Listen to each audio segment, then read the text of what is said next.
Bismillah wa salatu wa salam ala rasulillah wa ba'd. There is a common medical condition among especially the aged, though it affects the young and the old alike, which we call diabetes. Diabetes is a metabolic disorder wherein a person is unable to metabolize glucose. That is to say, to be able to convert glucose into forms that will be helpful to the system. Many of the complex carbohydrates we take, the end product of those is what? Glucose. So the human system is what we describe as an equilibrium system. An equilibrium system is such a way that it is supposed to be within some particular ranges. All everything in the human system, be it fluids, electrolytes, and all of that, they are supposed to be within certain ranges. And once some of these things are going beyond certain threshold, it becomes a problem. So the system will have to act in a way so as to be able to restore the system back to the equilibrium state. So there is a common principle that we say that whatever you do to a system at equilibrium, nature will undo it.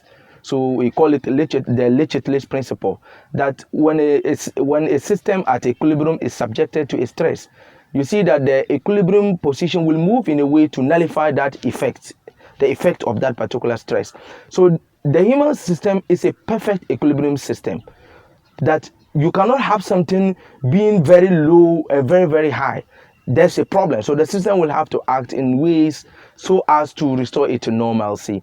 So when you take, for instance, glucose, or when the blood glucose level goes beyond a certain threshold, there is a particular organ in the body we call the pancreas.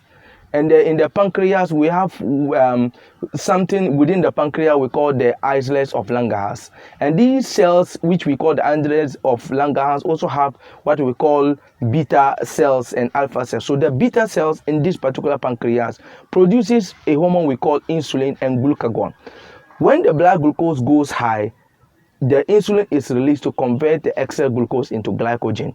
In the same way, when the blood glucose level goes down, glucagon is released to convert the stored glycogen back into glucose to ensure what? Glucose metabolism and regulation. There is glucose homeostasis within the system.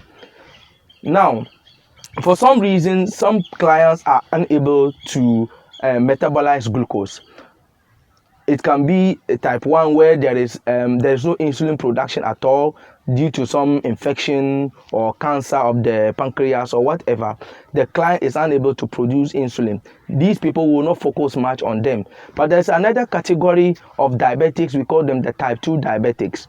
These people, they have one of two problems. Either there is insufficient insulin production, meaning the pancreas produces insulin all right, but it is not enough to meet the metabolic demands, or there is insulin resistance. In this case, the insulin may be produced enough from the pancreas, but the system is not responding to insulin changes. And it is the insulin is supposed to stimulate, some cells, your muscles, and other things to take up the glucose and for glucose metabolism to occur.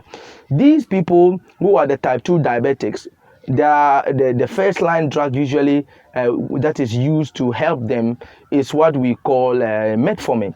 Metformin belongs to a class of drug, we call it bigonides. We also have the sulfonylureas, which example is glimepiride. This metformin drug that we use as a first line drug to treat diabetics, mainly it works by stopping what we call gluconeogenesis. That is the production of liver or glucose from the liver. It goes to stop that because it says, hello, listen, there is more glucose in the blood. I don't want you liver producing more glucose to increase into the blood to increase more of the glucose. I don't want that. So you stop producing glucose. It also increases the what we call insulin sensitivity. It increases what we call insulin sensitivity. So this is how this particular drug works, because we are eating all of the time. Most of the commonly taking food over here is a complex carbohydrates. So even though you may not be taking direct sugar, but there are other foods that you take, of which the byproduct is what? Glucose. So this is the drug that helps. There's also another drug like diamipra I talked about. It goes to increase insulin production from the liver and also increases the body sensitivity to insulin. When a person fasts in the month of Ramadan, or not even the month of Ramadan, you realize that for over 13 to 14-hour period, depending on geographical location, you are not eating. There are many studies which have shown that fasting, intermittent fasting, helps to control glucose in type 2 diabetics. So many studies that have been conducted.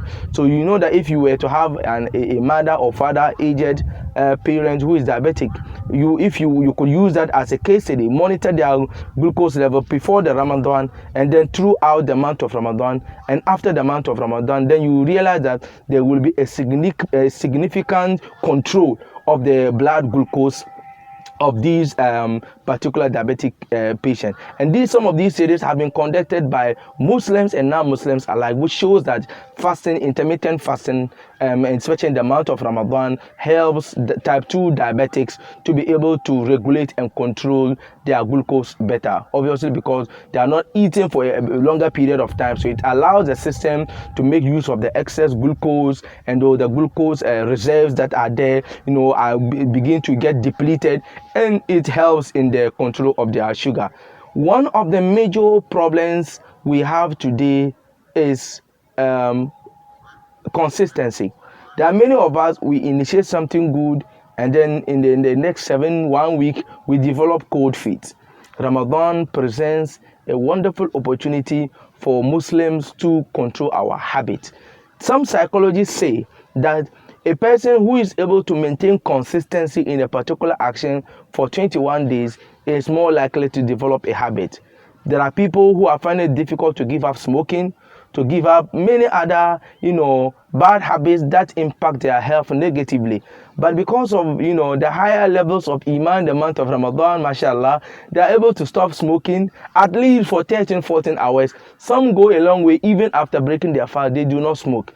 It tells them that Ramadan can serve as a conduit, as, a wasila, as a means where they can give up bad habits, So Ramadan impacts our health by helping us to drop unhealthy lifestyles and to adopt more healthier lifestyles, like we give up smoking. And people who drink, unfortunately, yes, there may be some Muslim who consume alcohol, yet when they are fasting, they are able to give up the alcohol and all of that. Ramadan, if fasted consciously, if we eat at the right time, in the right proportion, in the right way, and we break in a similar manner, it will serve as a conduit towards having better, habit and better character. We are able to control, our lifestyle. So this is another wonderful benefit the month of Ramadan presents to us.